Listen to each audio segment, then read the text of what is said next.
Welcome to Hangout Cafe. Welcome to Hangout Cafe.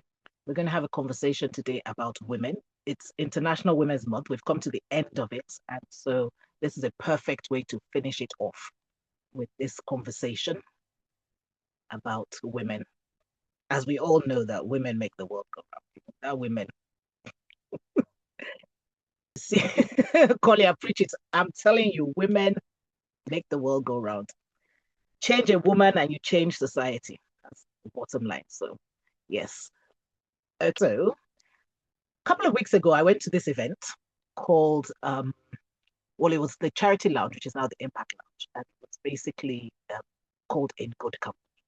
And it was hosted by 𝗕𝗿𝗄𝗻, who I haven't seen online, but shout out to 𝗕𝗿𝗄𝗻. She's here. It was called In Good Company. And basically, it was a networking type of meeting, but it was also a learning meeting. It was an opportunity to meet people in the social impact space. And it was really good. And it was there that I met this amazing Louisa. Now, Louisa, to be fair, I didn't have too long a conversation with her, but in the one sentence, she said one sentence that completely hooked me. And I was like, oh, no, in fact. So I went over to meet her.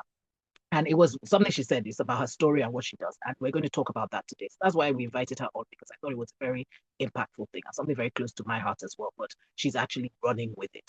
So I thought it was great. So can you please, Louisa hasn't been on Hangout Cafe before. It's her first time. Could you please show her a lot of love? You know how we do it at Hangout Cafe. Let her know that she's welcome. And yes, lots of hearts and hugs, please, for her. Because sometimes, it can be nerve-wracking. You guys just assume that it's easy. It's not always easy. So yeah, please make her feel welcome. Fantastic. Louisa, we are so pleased to have you. Can you unmute yourself? I think you should be able to unmute. Fantastic, right. Okay, so welcome to Hangout Cafe. Thank you for having me. Thank you so much. Are you nervous? I am. Don't be. They're a fantastic community and they will take care of you. And yeah, we're great. So you'll be fine. What we're going to do is just to give you an idea, you'll tell us your story, we'll have a conversation, and then if anyone listening has any questions, they'll put it in the comments and we will ask you the questions. Yes. 𝗕𝗿𝗄𝗻 is here. There you go. So the 𝗕𝗿𝗄𝗻 that introduced me in inverted commas to Louisa is online. It was at her event a couple of weeks ago that I met Louisa. So yes, fantastic. Okay, so Louisa, without saying what you said that made me come and meet you and say we have to talk, can you tell us? I mean, I know you're going to have to say that at some point, but don't go straight into that. Can you tell us a little bit about your story, who you are, where you grew up, just what made you into the woman that you So I don't even know where are? to start. Wait, before you start, can I just tell you, I'll probably be interrupting you to ask questions as we go along. So That's don't fine. be cool. All right, go ahead. So my name is Louisa Ademola-Oresanya. I'm a daughter of God, wife to one, mom to three, mother-in-law to one. And Ooh, yeah, my story started 50 years ago when I was born in Lagos to my parents, Anthony and Carol Ohomele. I was born and bred in Lagos, went to school in Lagos. What after that? Primary school, secondary school. I toured Nigeria a bit. I went to secondary school up north in Kano State and then came back down south to have my university in Ibadan. But somewhere along the line between having finishing secondary school and starting uni, I did something everybody, for I don't know how to explain it, but I just did something that most girls shouldn't have been doing. It was hanging around with boys, or reading my books, and having sex when we shouldn't have been doing all of that. I think I was just trying to be curious when your parents tell you, "Oh, don't do that. If you do that, this is going to happen. If you touch a boy, this is going to happen." And then you touch the boy and nothing happens. You're like, "Okay, let's just go." The whole 9 yards, which I did, and found out I was pregnant. It was hard. well, It took hang a on. while. How old were you at this point? I think I was like 17 and a half, Okay. thereabouts, and found out I was pregnant. Did all the rolling around, went to my sister. My big sister is much older than me. Went to my big sister's house, told my big sister. My big sister told my auntie. My auntie told her another auntie. Anyway, long and short, we went home one Sunday with my mom's siblings because my mom is the first of 10 and my dad's the second of 10 as well.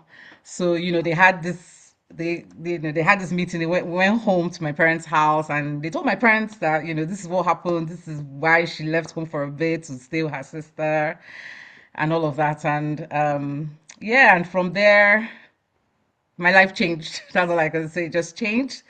My parents were really, kudos to my parents. They were really, really, really, really, I cannot say it, they were really supportive, took me to one of the best hospitals in Lagos. And today, 32 years ago, I had my son. So today, my son Oh, turns today's 32 today. oh Yes. wow, fantastic! Congratulations. Yeah, so today, 32 years ago, I had my son, Louis. I named him after myself. I'm very vain. um, and, it was what next? What do we do next? What do I do next? What's my next, course of Okay, but wait, action? can I take you back a little bit before we Mhm. get to what's next? So when you found out you were pregnant, how did you feel? What was your Honestly, I was scared. Obviously, I was really scared. I don't know if I was scared about being pregnant. I think I was more scared about my parents knowing I was pregnant. I think, that was the more, I didn't really think about me being pregnant and having a child at that time. I think I was more scared of what would my parents say, what would society say, what would, family say, and things like that. So I think I was more scared about that. And I think when that now was out of the way, it was like, oh, sugar, what am I going to do? In my quiet times, it was like, what's going to become of me? What am I going to do? Am I going to become a pepper seller? It's just all manners of funny thoughts came through my head at that point in time. And it was just me, it's not like I was sharing my thoughts with anybody. I wasn't really sharing with anybody, not because I didn't have anybody to share it with, but I just didn't know who or how to start that kind of conversation. When I was pregnant, I mean, my parents didn't stop me from doing most things like my age mates were doing, but I think I just recoiled. I stopped going to church. I was always at home. I just didn't do anything so else. were you in school? Had you now left school? What was the I had education finished, situation? so this was in between. So you know how it's when okay, so I finished school when I was 16. I finished secondary school when I was 16, and then you do jam the first time. You want to do a particular course, and you know how Nigeria is or used to be. Um, all of us are not the brightest books, but you do jam the first time and nothing happens. You don't get the cutoff mark. So this was in between Okay. finishing secondary school, attending lessons. I think it was top teachers I was going to. I can't remember the name of the lessons. It was in Surulere. And that was where I met, this guy. And it was in between, going to lessons and trying to get an education and, get ready for jam that all of this happened. So I was in between, you know, finishing jam or get doing jam and, trying to get a space in university. Yep. Fantastic. Next question. Sorry. Did you feel, I mean, I know you said your biggest thing was your parents being upset with you, but did you at any point in time, and this is more a societal thing, I think, did you at any point in time feel shame? Yes, that's why I said, I stopped going out. I stopped hanging with my friends. I stopped going to church because it's not like, and again, for me, I think I was a bit lucky. I didn't really, my pregnancies, after my other children, my pregnancies didn't really show. I was not one of those people that maybe because I'm already on the big side, my pregnancies were elongated as opposed to protruding. So I didn't really show. So anybody that was seeing would just think I had added extra weight, and I was always on the plus size anyway. So a lot of people would have just said, she's probably just adding weight or she's eating too much. Nobody really know that I was pregnant, but I felt maybe at that time, maybe in my head, nobody would have probably noticed if I was pregnant, but to myself, I wasn't. Yeah, I was just, yeah, I would say shame. I was just at home. Interesting. Okay, so you obviously, I presume you didn't do anything until you then gave birth. No, And you know I you didn't do weren't, anything like what? that's it, so you weren't, were you still, you weren't going back to the classes, you were just Oh, at no, home. no, no. No, I So was home. do you when also basically after that then it now became what next? and you mentioned something about, will I be a pepper seller? So there was an element of, I think, of you thinking that this is it. I've messed up my life by Mhm, falling into this situation. Can you talk a mhm. little bit about that? Wait, hang on. Before you Um, do that, can I ask what number child you are in the I'm number three of how many? or four. Okay, all right. I was wondering if you were the last or not, because I know you No, had a I'm not. lot. Okay, go ahead. Um, Sorry. yeah, so I just felt shame. I wasn't sure, what next to do with my life, if I was going to go into school or not, or if anything was going to happen, when it will happen. My parents were really supportive, but at the same time, we didn't really used to, I mean, our era, I don't think our parents used to talk so much like that with us and things like that. And I don't blame them for anything, because obviously they knew what they knew. Same way I know what I know now as well. But I just felt that I didn't know what next to do, what steps to take, where to go from here. So I was just waiting. I think it was for me, it was like, okay, let's have this baby first and see what happens next. Where do I go from here? And yeah, that was it. So I had him in, obviously today is March. I was 18. I just celebrated my 18th birthday September the year before, and then he was born on the 28th of March. That morning, I will never forget that morning. It was very eventful. It was very, very eventful because obviously my parents, we've been to the doctors a couple of times, gone for checks and all of that, and I think they had given us a due date of April, sometime Oh, in April, maybe like second or third week of April. And he was born on a Monday. And that Sunday, the Sunday before, I think when my parents were going to church, like, oh, can you cook for me? Stuff like that. So I did some cooking. I think along the way, I didn't know what I was having. Obviously, I was having contractions then and all of that. So my tummy was just hurting. And I remember I went off to sleep that Sunday I slept for a very long time. By the time my parents came back from church, I can't remember what happened, whether the food burnt a bit.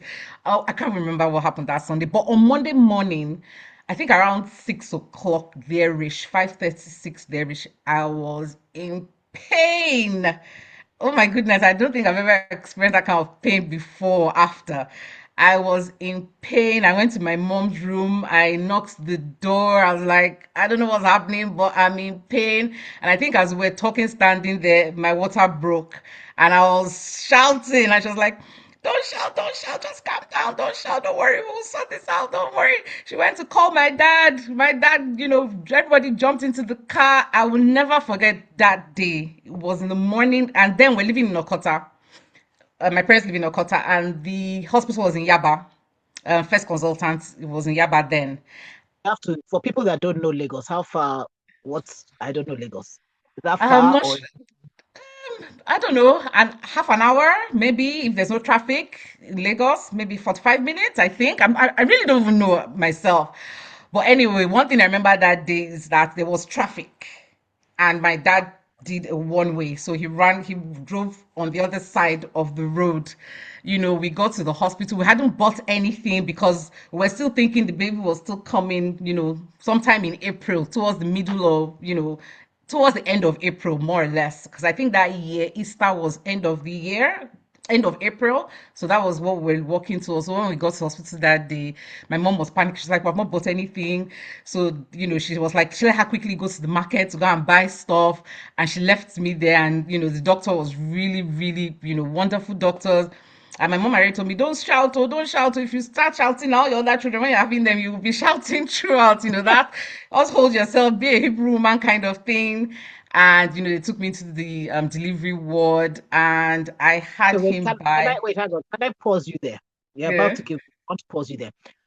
It's interesting because the way you are talking, I get the impression that there was, and I understand that, culture and that time and everything. Was there no conversation, as in you didn't know what to expect? Did you know what to expect? Because 18 is very young to have a child. Even when we go later and we're having a child for the first time, there's, a lot of us don't know what we're going into. So was there no conversation that prepared you that, nothing? No, not So it really. was No. literally Yeah. writing at the deep end. Okay, Yeah, there was sorry, there was no continue. So conver yes, I you mean, mentioned. when we saw the doctor the first time, I think the doctor was like, just take care of her, don't let her do anything stupid, maybe, she wants to do this and she wants to do that. And open conversation, and a lot of people, I'm sure my family members too don't know this, and some of them are on here, but I tried to have an abortion twice and it didn't work. Wow. So I guess he's meant for signs and wonders. So yeah, sorry. And Nothing. so anyway, we got to the hospital that day, and I had him by 9 o'clock. He was born, and I had him naturally. And by the time my mom came back, yeah, everything had changed in our family. They had their first grandchild. I had my child. Everything had just changed in my family on that day. And yeah, from there it was, I can only say it was up, up, up from there. Okay, So that's really after I had him, sorry? I said that's really good to hear because Yeah. oftentimes, as we will discuss later, that's not the I'm trying case. very hard not to cry because I'm a crybaby. So after I You had can cry, you him, can cry. Just make sure you have tissue. so after I had him that day, um, yeah, I wasn't sure what to expect. I think I tried as much as not I tried, I detached completely. Yes, From him. because it was like, okay, I've had this baby now, and what next? And I detached completely from my child. I didn't do any breastfeeding. No, not that I wasn't encouraged. I was encouraged, but I just couldn't see myself doing all of that. And maybe because, again, I was 8 years old when my mom had my younger sister. And obviously, I saw her doing all of that, and I'm thinking, I shouldn't be doing this. um this is not, and I detached, and maybe I again there was really no counseling or anybody talking about anything with me or what to expect. So I So probably who was taking care of him? I'll get so when okay, so that first week he had jaundice in the Okay. hospital, went hospital for a whole week because he was jaundiced and he had to be put under that ultraviolet light kind of thing. So this we were doing bottle feeding. I don't know if maybe because I wasn't breastfeeding or the milk was not coming out or whatever. I don't know. But for me, I just felt that I detached. So that was, and then we went home, and life life continued more or less. Um, I got into uni the following, was it the same year, September the same year or the following year? I'm trying to remember now. It was the following year. So I think I did jam again. I passed, I got into UI to study. I wanted to study economics, but I got into study geography, and I went to school, and I left him at home with my parents, and my life just went on. I went to school, finished school, and I come home to Lagos during the holidays and things like that. Um, and yeah, I just kept going.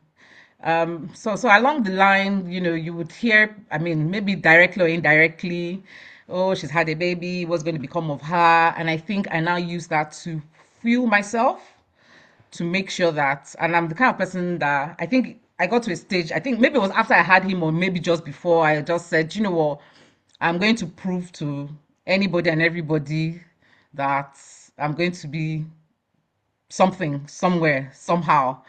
So I went to school, finished from uni, I pushed to have a 2-1, but for whatever reason I didn't. But I pushed. I know I pushed.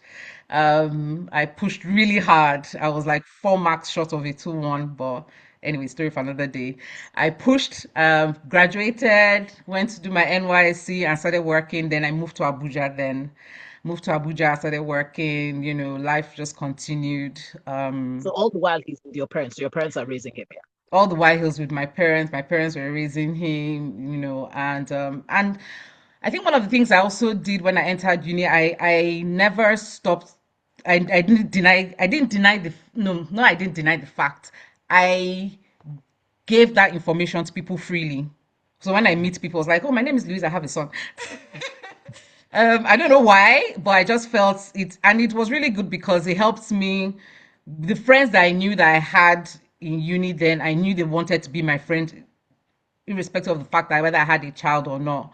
A lot of my friends from before didn't really know at first, but as time went on, I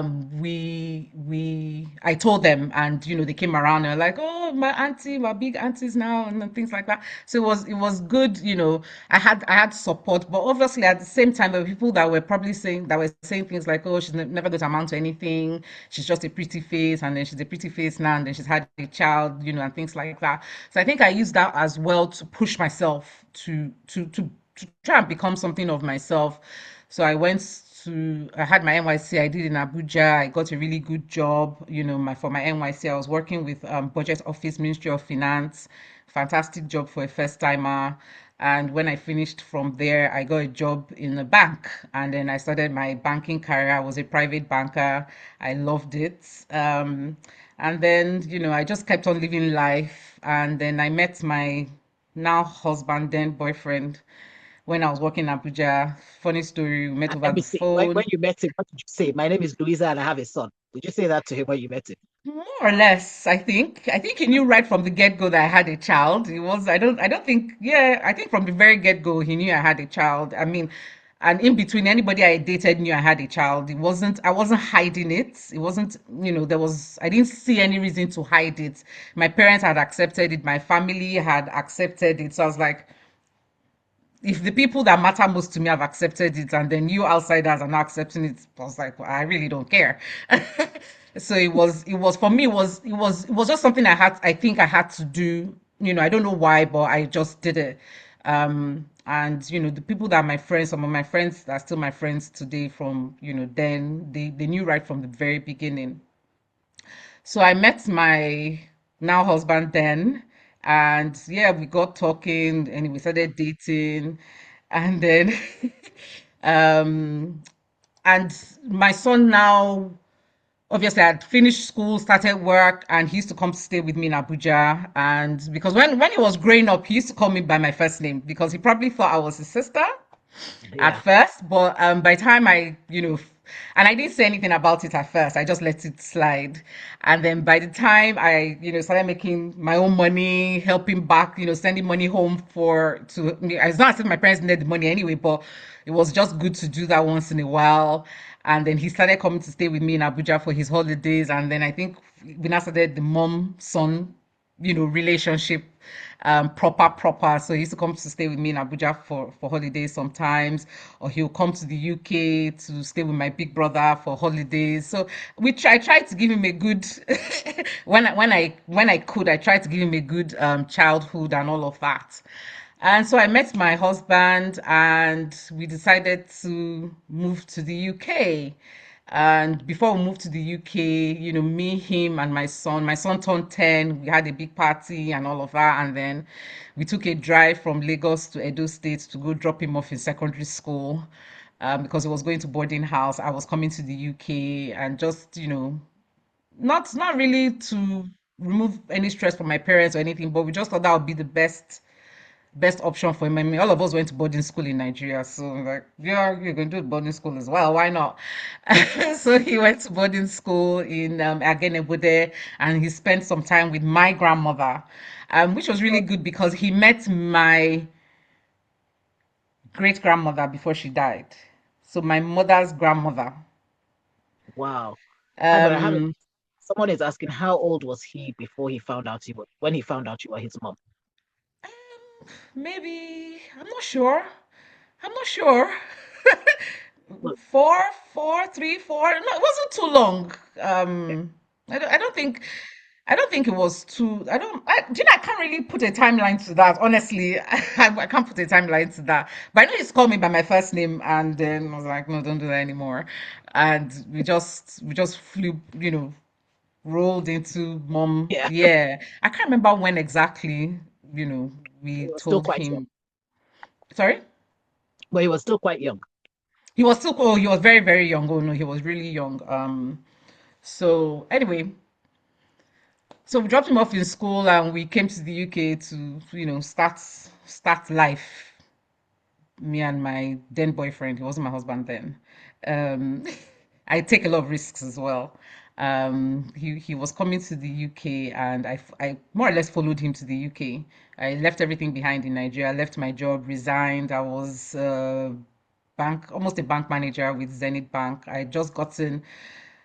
just had an interview with Zenith Bank. I I worked my way up through the different banks I worked in when I was in Nigeria for the 3.5, 4 years, and all of that was just trying to. I don't know if I was trying to prove something to myself or trying to prove something to other people that I can do this, I can make something out of myself. And so when he was coming to the UK, I don't know why I did what I did then, but I packed my bag and baggages, as they say, and I followed him to the UK. I had no plans. I didn't know what I was coming to do. I was supposed to be going to school, but I ended up coming. I started life here. I started working, and then in 2000 so this was in 2004 that we came to the UK. In 2007 we got married officially. So, and again, during that time, my son would come on holiday once in a while when we could afford it, because obviously we're still trying to make ends meet. We had a small registry wedding. I think we were like 60 or 70 people, had a little party, and he was here as well. He came as well for the wedding.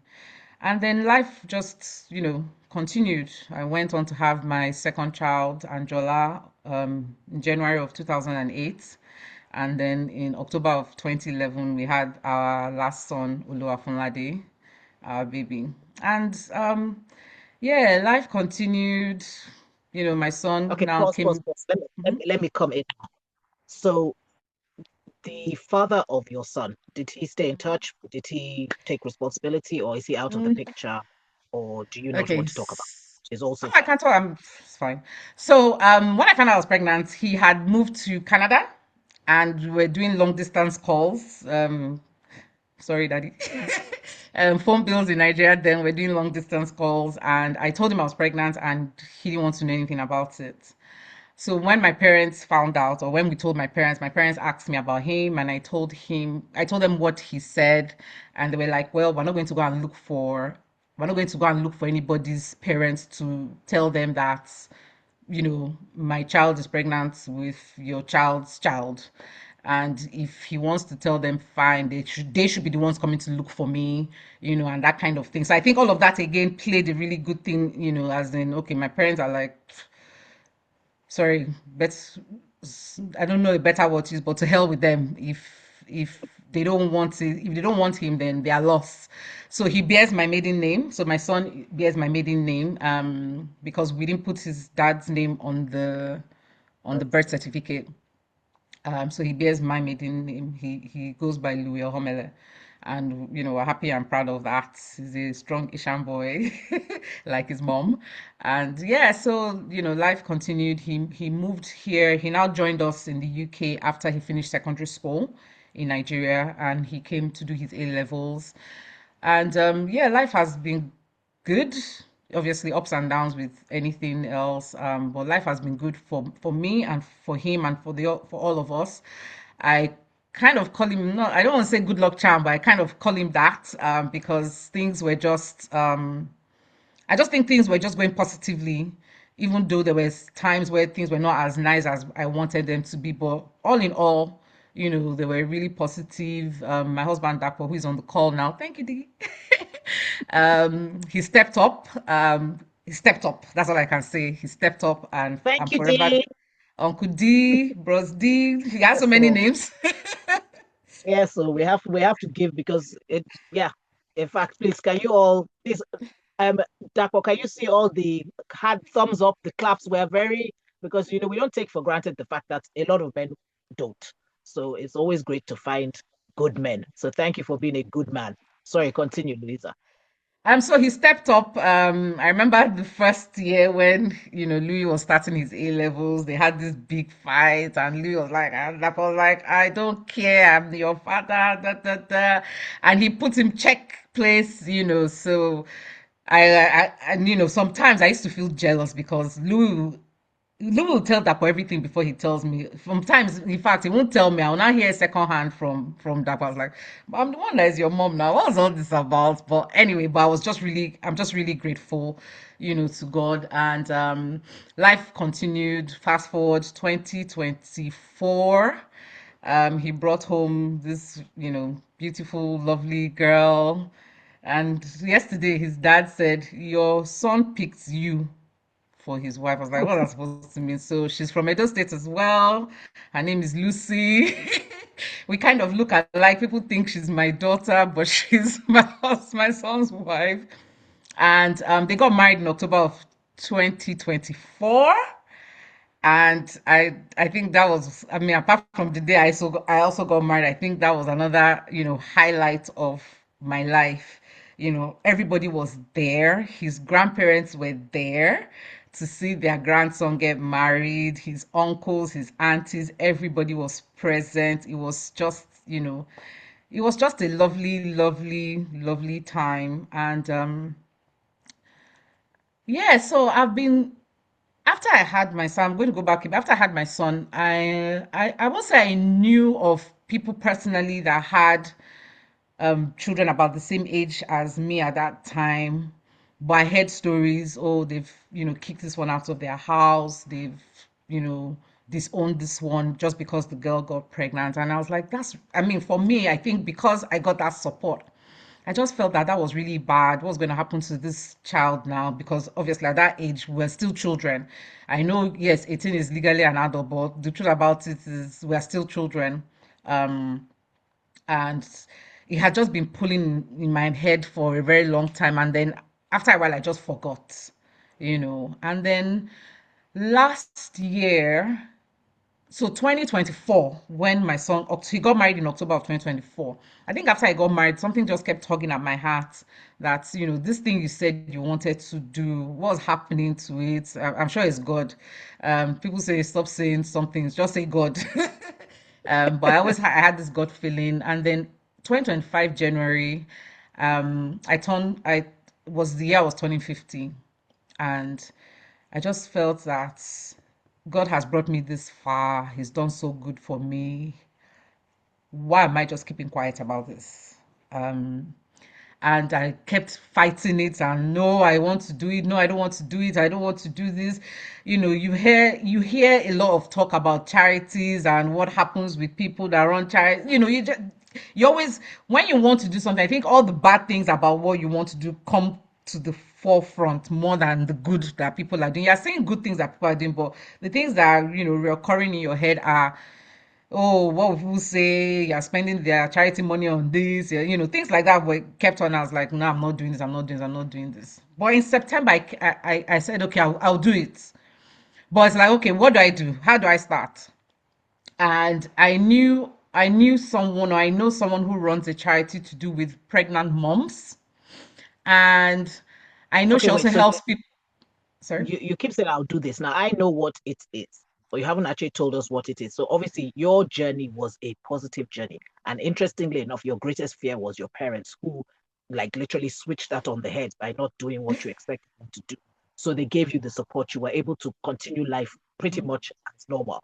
But a lot of girls are not able to do that, especially when they are young mothers. So this I'm going to do it. I'm going to do it. What is it? Please tell us. Okay, so I'm going The to do was I charity we know. wanted to. Sorry. As I we know it's a charity because you mentioned that, but you haven't told us what it is. Okay, I was going to get there. So I want to do this. So what I wanted to do was just support pregnant girls, teen moms, yeah, pregnant moms. I just wanted to support them, to give them the kind of support that I got from my parents, because I know that a lot of them out there don't have any support. They don't get that support. I wanted to give them that support, to let them know that, do you know what, this is not your end. Having a baby at this age is not the end of you. You can go on to become the president of your state if you want. You can go on to become anything you choose to be because you have that support, moral support, counseling, financial support. So that's what I wanted to do. And it just kept tugging at my heart, but I didn't know where to start. So I'll go back to, so in September, I had my birthday. I was like, oh, I'll do this for my birthday, but I just didn't do it. I think I was just caught up with all the celebrations I wanted to have for my birthday. And then after that, I sat down and I was like, okay, let's do this now. And I kept saying in my head, I'm going to call this lady. I'm going to call this lady because I know she's doing something in that space, and I've seen her for the past couple of years. I've seen the way she's run her charity and all of that, and I thought, and I know her, so I was like, at least let me even talk to her and find out, is this possible? Can I do this? Am I, can I just donate money? Because what I wanted to do actually was just donate money to say, I know you don't do this, but is this something you can do? Can I donate money? And I just kept thinking about it, procrastination. I didn't do anything about it. Then in November, one day, just one odd day, I was scrolling through WhatsApp and I see this thing on her status, the same person I've been meaning to call. And they were doing this initiative in Lagos State with teenage girls. Immediately I saw it, God was like, she is, you don't do it, other people will do it. And then I called her. Immediately I saw the status, I sent her a message and said, can I call you now? And she was like, yeah, call me. And I called her and it was supposed to be like a 15 minute talk. I think we talked for like an hour and a half. So I told her my story and why I was interested in what they were doing. She was like, okay, they're going to do this next week. It was somebody that she knew that, was tugging at her that, come and help us support this, but it's not something that they do for her own charity. And this was in November. And when she came back, she went to Nigeria to have this thing in Lagos. And she came back, and I thought I won't hear anything from her again. But as God will have it, she called me. She's like, I'm back, and this is my progress report. I'm not interested in this line of, this is not my calling, and all of that. And she was like, do you want to do this? And I didn't even think twice. And I was like, yes, I'll do this. And then I think we sat down, we're talking, and I don't even know how the name had, and then Her Tomorrow Matters was born. I can't remember how the name came about, but we were having a But conversation, and self-explanatory. we're having a conversation, and in the conversation, Her Tomorrow Matters was, a phrase that we use in the conversation, and that was how, Her Tomorrow Matters came about. And so I think it was in January, I sent out my first message because I wasn't sure, what to do. So me and her, we sat down together, we did some writing, write-ups, my story and all of that. And I sent a broadcast list to over 600 people. I sent this message to every single person on my phone, whether I had spoken to you in 10 years or 2 weeks ago. I was like, if I'm going to do this, I might as well just do this. So no, I have 6 broadcast lists of 256 people each. And I thought, I'm going to send this in the middle of the night when everybody's supposed to be fast asleep and I would just go to bed. Immediately I sent it. I was overwhelmed. Wow. Excuse me. Sorry. No, that's okay. That's okay. I was overwhelmed with the responses because obviously over the years I've spoken to people, different people, that this is something I really want to do. This is something that is really close to my heart, but I'd never done anything about it. So everybody was like, oh my goodness, Louisa, finally, finally, finally. I was like, and I was getting stories from people. Oh, I know somebody that this happened to them as well. I know somebody that this happened to them as well. This happened to me as well. As in somebody else was like, oh, this happened to me as well. Even though I was like 19 or 20 years old and I got married to the man in the end, but at that point in time, and I was like, where are these people coming up from the woodworks? There are some people that I've known for so long that I didn't even know, this about them. And there are a few people that know me as well that didn't really know my story after I moved to the UK. If you're not my really close friend, you won't really know because, after then I didn't really used to talk about it. Everybody just used to see us together and I just assume people will assume that they knew he was my son. Apparently, a lot of people assumed he was my brother. Um, and so I sent out that message in January, and yeah, Her Tomorrow Matters was, fully born, and we're like, okay, so when do we launch it? Do we launch it? When do we do a special launch? Because I was like, no, I want to do a launch.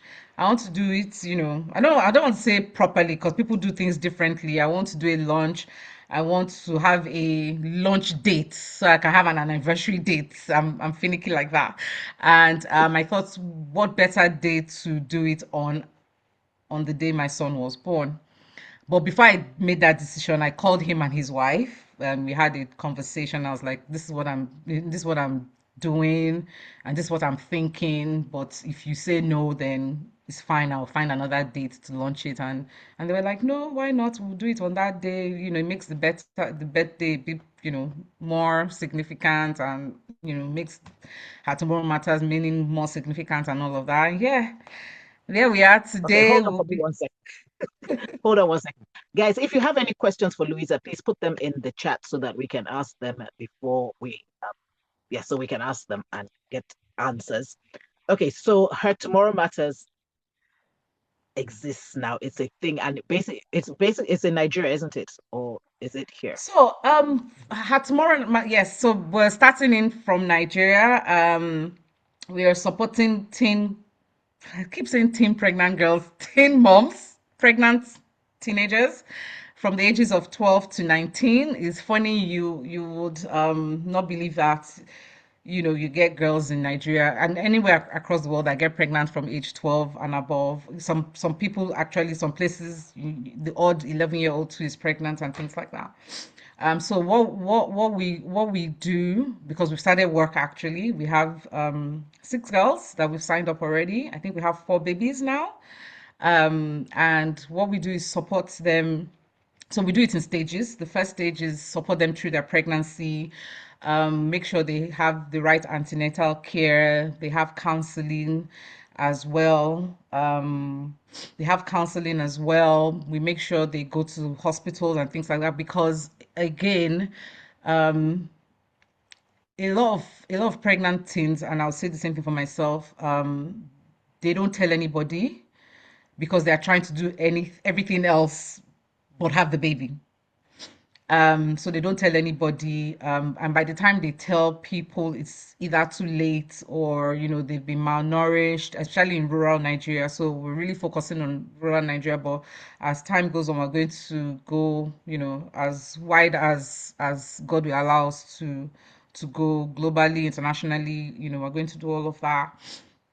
So the first phase is supporting them through pregnancy, making sure they get the right antenatal care, they get the right counseling again to prepare them for having a baby, which I didn't really get. And then after that, help them, if they need it, help them with the bills for the delivery of the baby.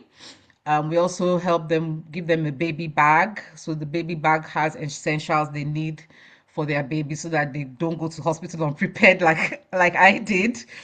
So they have all that essentials for their babies as well. And then just see them through, the first few months of after birth. Um, so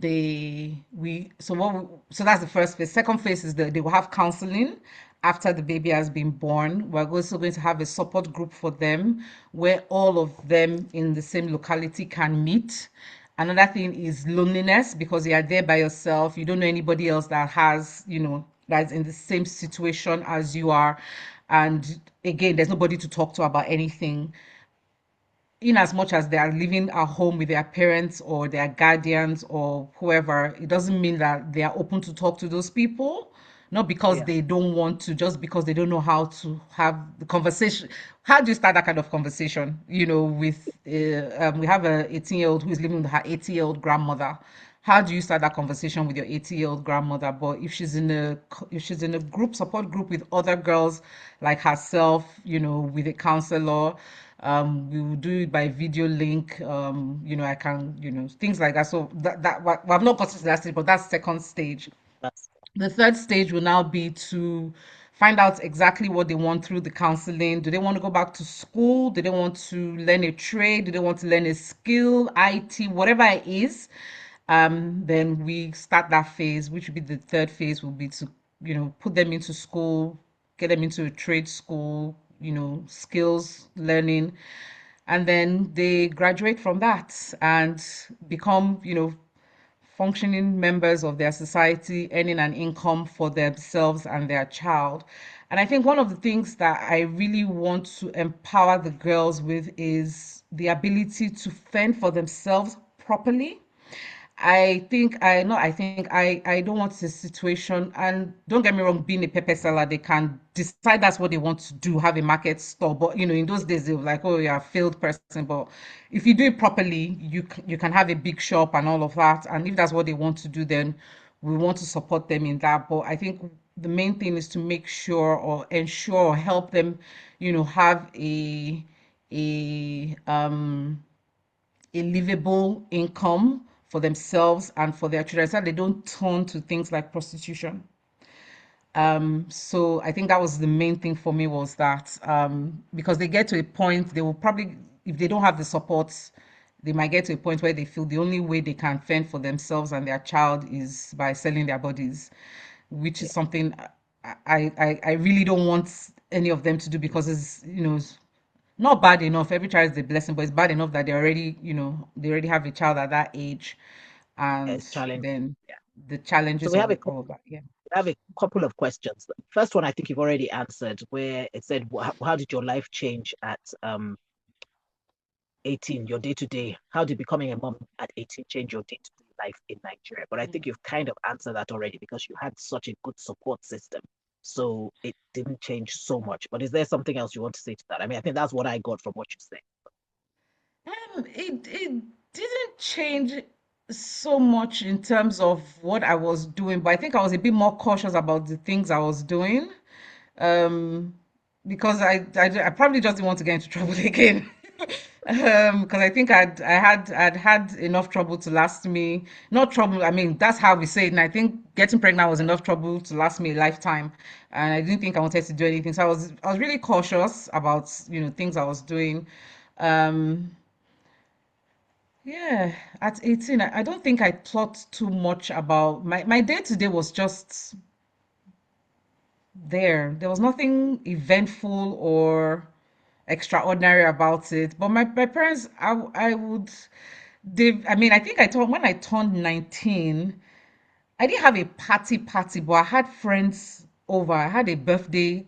I celebrated my birthday. I marked my birthday. I wasn't just cast aside like that. I wasn't.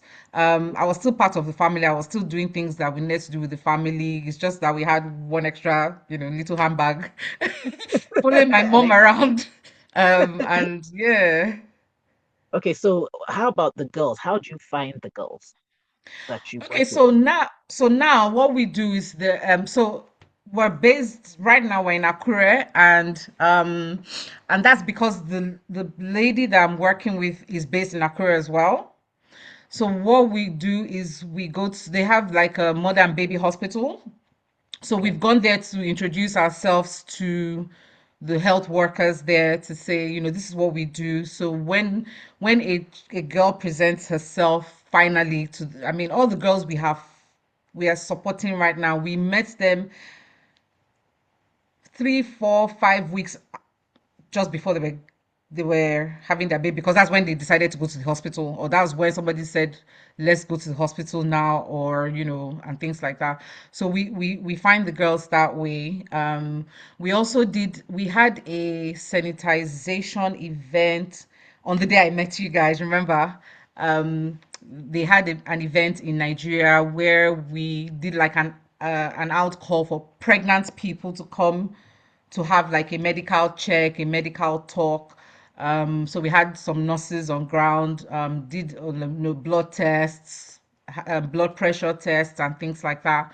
So on that day, we had 88 women show up, and out of the 88 of them, 9 of them were pregnant teen girls. I think the oldest was 18 and the youngest was 15 that came that day. And that was because we had, let the community know that we're doing this specifically for the teen girls. But obviously we couldn't say no to the other pregnant women that came out as well. So they came out, they had a talk about taking care of themselves and their babies before the babies are born, how to eat well.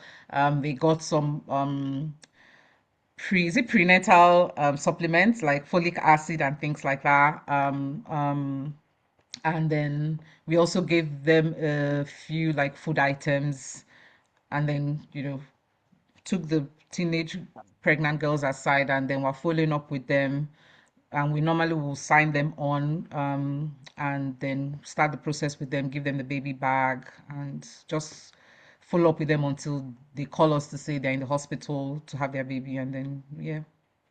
Okay, so I've got plenty more questions, so let me get on with them. The first one, which I think is going to be very easy for you, is, did your son ever ask about his biological dad? It's a yes or no answer. No, No. no. Okay. I didn't think he missed. No, and I'll explain. I don't think he missed a father figure at any point in his life to want to think there was maybe somebody else. My Mhm. dad was there, my big brother was there, and then Dapo came into the scene, and yeah, no. Yes. Thank you. Okay. Do you have any plans to raise awareness to counter the stigma? It's. I think it's part of the thing.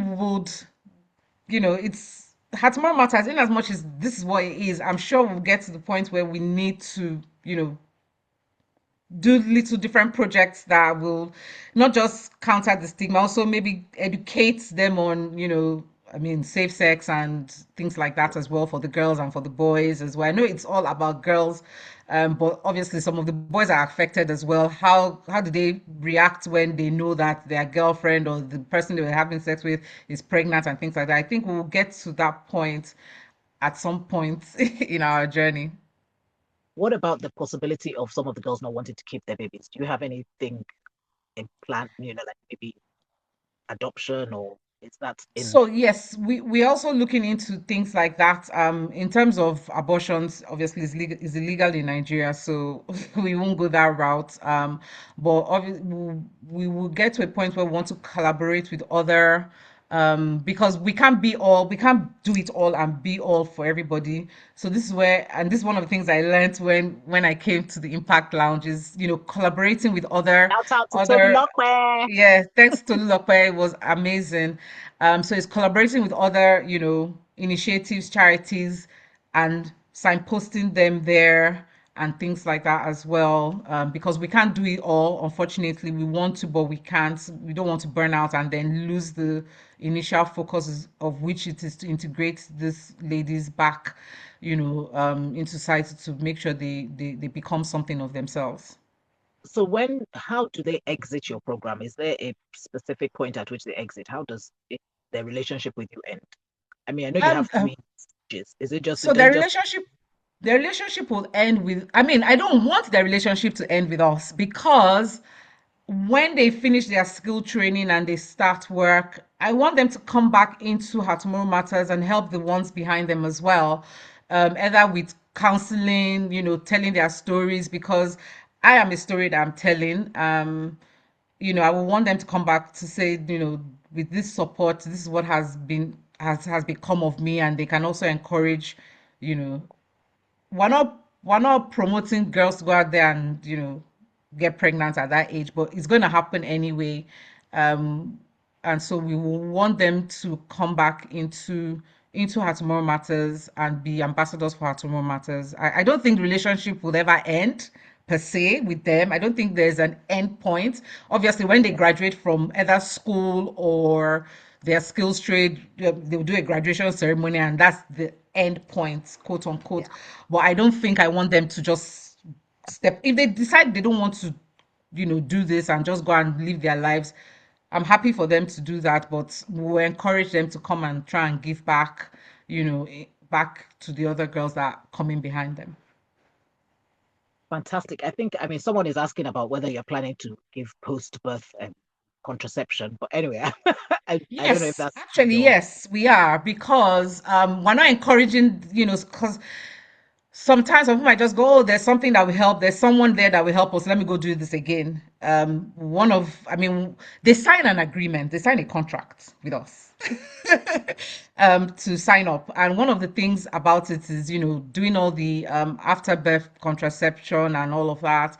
And, just being diligent in what they want to do in the future, and attending things that they need to attend when they need to attend, and just it's a simple contract, but it's just getting their own buy-in. So it's not like anybody's forcing them, so they read through it, they take it away if they want to show it to their, I mean, and their parents, for those that they have, like their grandmoms or their moms, or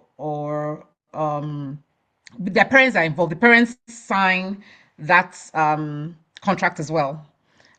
So obviously, English is not most of their first language. If we're in Akure for now, obviously there's somebody there who speaks their indigenous language and is, translating things for them. And yeah, we get the parents involved. If their parents are involved, we get the parents involved. We haven't gotten any child yet that they don't have any support at home. But I mean, we already beginning to have contingencies for things like that. Is there another charity that is available to support them for things like housing and things like that if they've been kicked out of their homes and if we get any of them like that, we're already trying to go in talks with one or two other charities about that as well. Yeah, it Fantastic. takes a Okay, so village. what is happening tonight? So tonight at 6 p.m., we're going to be officially launching Her Tomorrow Matters. We're sharing much more of the mission, the vision, and our social impact, what exactly it is we're doing. We'll be breaking it down for people to really, understand what it is we're doing. You'll be hearing from one or two of the girls that we've supported already. Talk about their journey as well, from when they got pregnant to them giving birth and things like that, and what they want for their future. And I think it's just to create awareness again, to create awareness for what we're doing in Nigeria for now. Yeah, Okay, that's. someone has asked how can they, sorry, I'm trying to arrange for the, okay, yes, the link has been put. So the link has been put in the chat. Um, and someone was asking how can they help support this group. So what do you want from us apart from attending tonight? Please So attending click on the tonight, link, register and attend tonight. But apart from attending tonight, how can we help? we need funds. One, fundraising is something we're doing, but not just fundraising. We also want people to support us with their skills as well, because I'm not a counselor. um, and the money we would use to hire a counselor anywhere, if somebody has that skills, we'll work with them, dedicated time where we can do video calls with the girls. And yeah, I think we just want a community of people that want to support us. Prayers is very understated but very needed as well. When you do things like this anywhere in the world, you need you need spiritual support. So that as well. And yeah. Um, Okay, so everyone, please, the link is on in the comments. If you can register and attend tonight, and if you can't, Louisa, do you have a Instagram handle or somewhere that they can yes, find you? so we have a WhatsApp group. We call it a WhatsApp community. My WhatsApp Her Tomorrow Matters family, where we give updates for people that want it.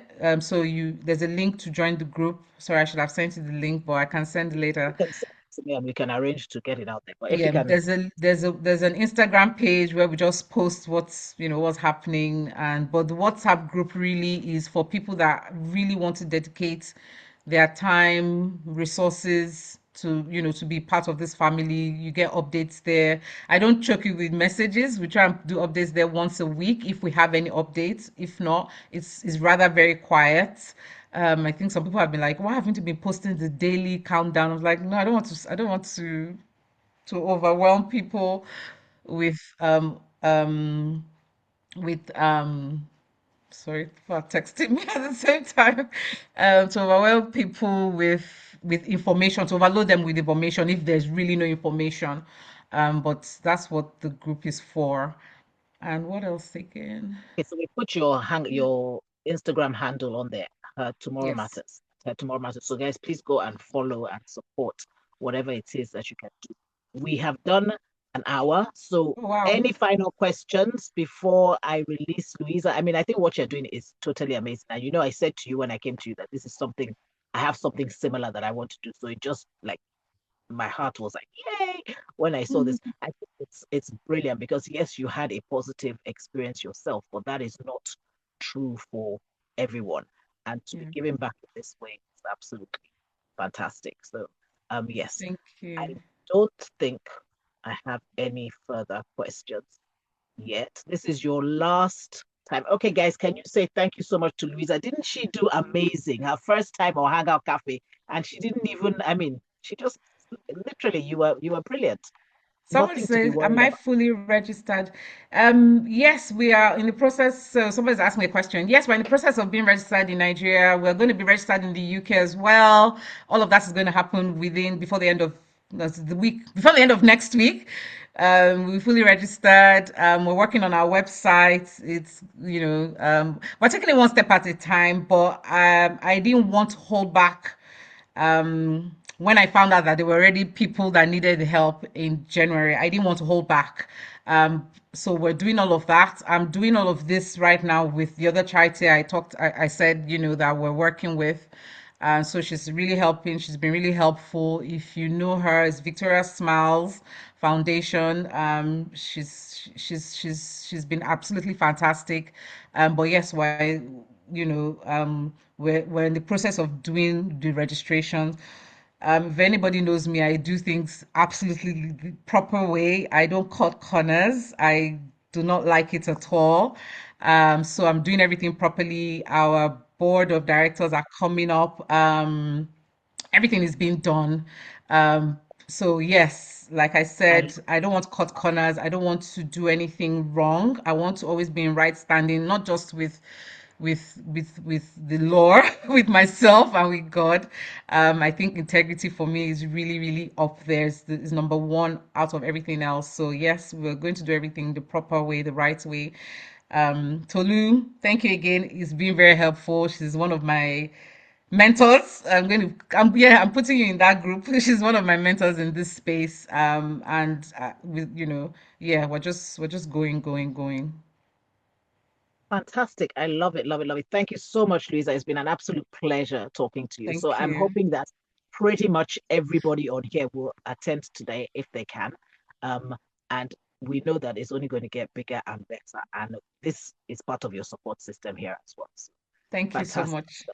Thank you very much. Thank you everyone for joining us. And just to say, Hangout Cafe, we were supposed to be having our 6th anniversary on the I can't remember when, but anyway, it's not on that date anymore. It is now going to be in May, on the 30th of May. So just a change of date. Obviously, look out for information on that. Oh, 13th So of April. it was supposed to be on 13th of April. It Okay. is now on the 30th of May. So please look out for more information on that, just to update you on that. And we'll see you next time. Thank you so much, everybody, for joining. And thank you so much, Louisa. It was an Thank absolute you. pleasure. Thank you for having me. Thank you again to Pastor Deaga. I know she's here hiding, but thank you so much as well. Thank you so much, Tinuke. I'm so grateful. No, no, it was our pleasure. It was absolutely, I mean, this was a perfect way for us to end the month, Women's Month, with something that is really significant for women and young women in particular. So we love it. We love it. Thank you so much. Okay, guys, I'm going to end the Zoom now. Can I do that back to you? I don't know. I never get my heart. My heart is always I never get wonky. it right, but you Yeah, get the gist. my heart is always wonky. All right, then. Thank you. Thank you very much, guys. Have a great day, rest of the day. Enjoy.